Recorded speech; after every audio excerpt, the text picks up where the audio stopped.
Breakfast with Badfingers. We're hanging with Todd Rundgren, the man who produced that album and that song. We're going to take a quick break, Todd. You don't even have to put your headphones on. We're going to take a quick break. And be back with more from Todd Rundgren, the Beatles, the Nas, Utopia, and who knows what else. This is 95.5 KLOS. The beat goes on at the OC Fair. Todd Rundgren and Utopia. I just want to touch you from an album called Deface the Music right here on Breakfast with Your Beatles. Tell me about Deface the Music, Todd Rundgren. Well, let me tell you about Deface the Music. It's a very odd sort of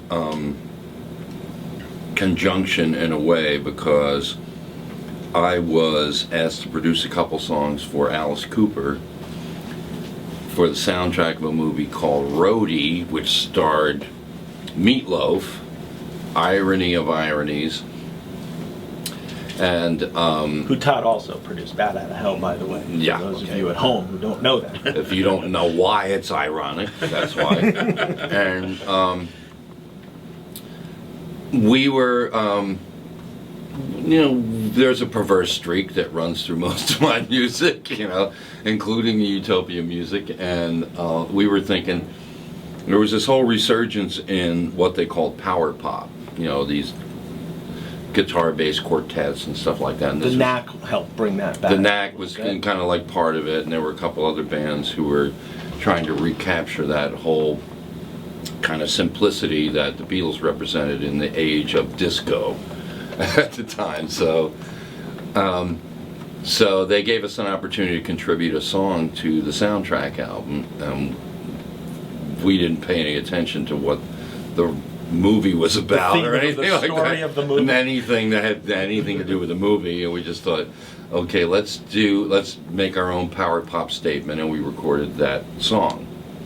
I Just Want to Touch You, and which is kind of I Want to Hold Your Hand and all the other things. On a Ruddle-ish level. Yeah, my favorite line is, I just want to get inside you if you'll give me a minute. That's all I need.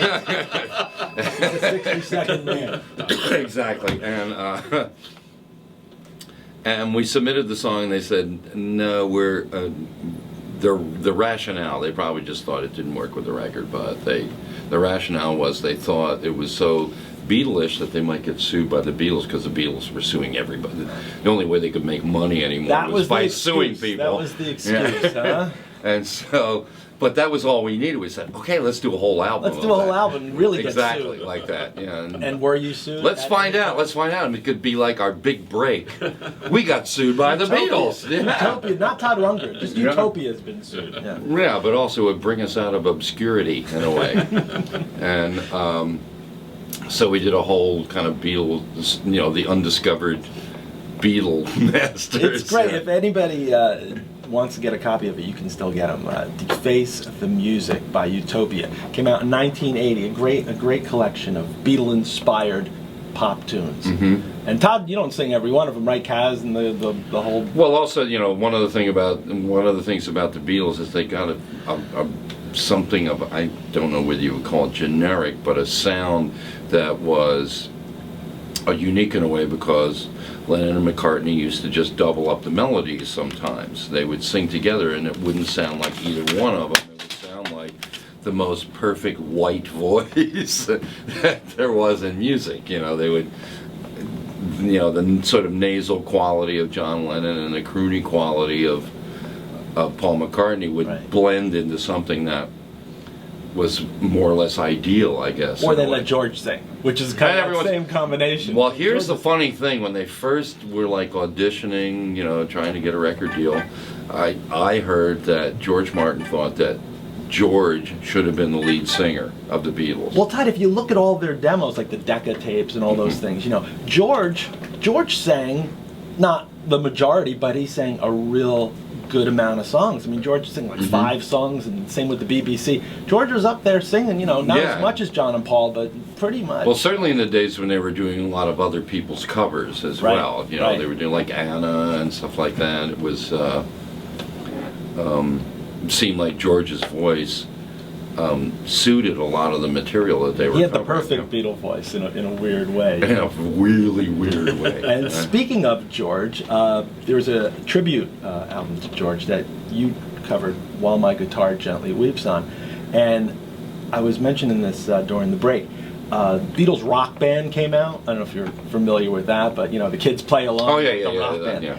And for the Rock Band game, Giles Martin, George Martin's son, went in with a certain amount of tracks and he remixed them for the Rock Band game. A lot of the times the songs faded out or they didn't have proper intros. So what they did was they put count-ins to all the songs so the kids can start the song.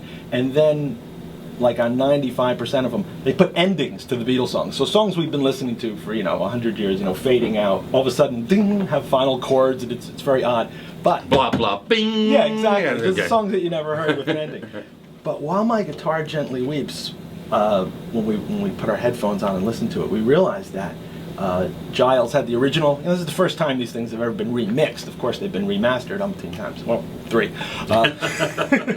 Anyway, I'm going to spin this version of While My Guitar Gently Weeps, and I want you to check it out because when Clapton, overdubbed his lead guitar, he didn't think it was, quote, Beatle-y enough, the sound, because it was kind of like a cream straight lead, So he put that oscillator at the end and all that flanging and everything at the end of While My Guitar Gently Well, I Weeps. think there was, George was very much into playing through a Leslie cabinet, and I think that Yeah. Eric just took George's setup, pretty much, And they added it, and it ended up the way we've been listening to it for all these years. So this version has no oscillation at the end, no flanging. It's just the way Clapton heard it on the straight. Tommy was listening to it, and it goes a bit longer, and I thought I'd play it for you now, only if you wear your headphones. I've got him on. All right, here you go.